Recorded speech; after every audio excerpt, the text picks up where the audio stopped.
नमस्कार, प्रणाम, जय सद्गुरुदेव। आज मैं स्वरवेद का अद्भुत दोहा जो हम सबको उस पर अमल करना चाहिए, विचार करना चाहिए, चिंतन करना चाहिए। प्रभु क्या कहते हैं? संतन होते जगत में को जानत भगवान, कीट स्वान सम बीतता जीवन मनुज महान। अगर संत के शरण में हम नहीं आते तो परमात्मा को कौन बताएगा, कौन अनुभव कराएगा, कौन लखाएगा? कहाँ पर आपके भीतर ही है, वो है समीप देखे नहीं, वह देखे सबको। भीतर ही है लेकिन फिर उसको कोई देख नहीं पाता। इसीलिए संत का मिलना बहुत बड़े सौभाग्यशाली आत्मा होते हैं। प्रभु आगे कहते हैं कि दुर्लभ सद्गुरु पंथ है, भाग्यवान नर पाए। देव सदा फल हरि कृपा, तब अमरापुर जाय। दुर्लभ सद्गुरु मिलन है, उठो जागो धाय। सद्गुरु खोजो शरण लो, दाव चूक नहीं जाए। अत्यंत दुर्लभ है ये मानव शरीर का मिलना, और उसमें भी सद्गुरु का मिल जाना और भी अति दुर्लभ।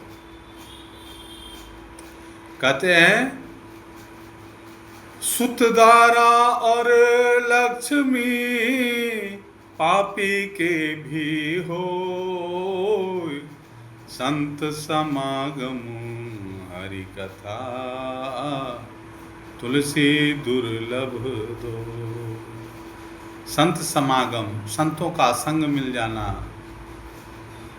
और हरि की चर्चा, भगवान का गुणानुवाद करना, परमात्मा की चर्चा होना, अपने आत्मा को सुधारने के लिए, आत्म उत्थान के लिए समागम करना, संतों के संग में रहना, सेवा करना, सत्संग करना, ये सब अति दुर्लभ है।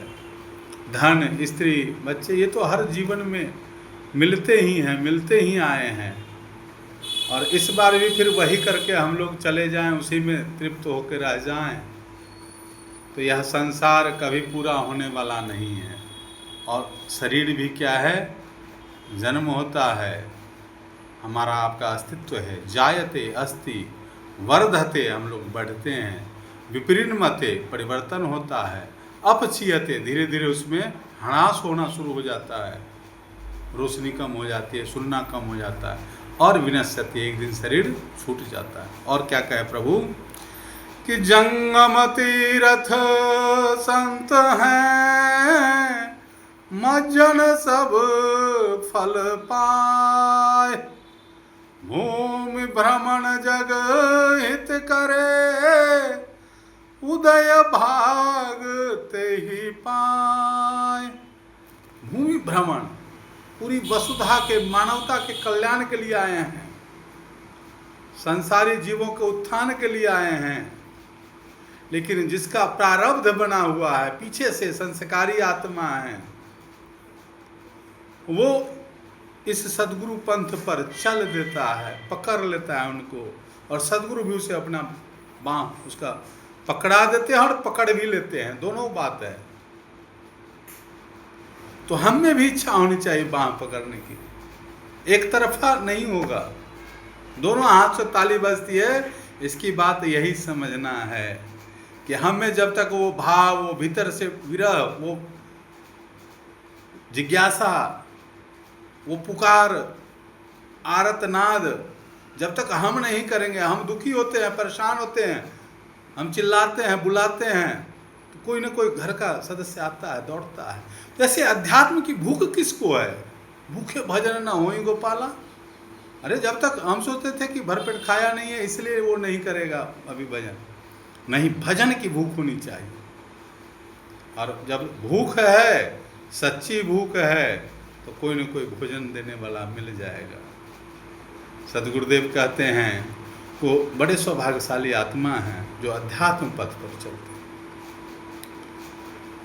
परमात्मा की असीम कृपा जब होती है, excess everything is bad in any condition, but in this sense, इसमें क्या अर्थ है इसका?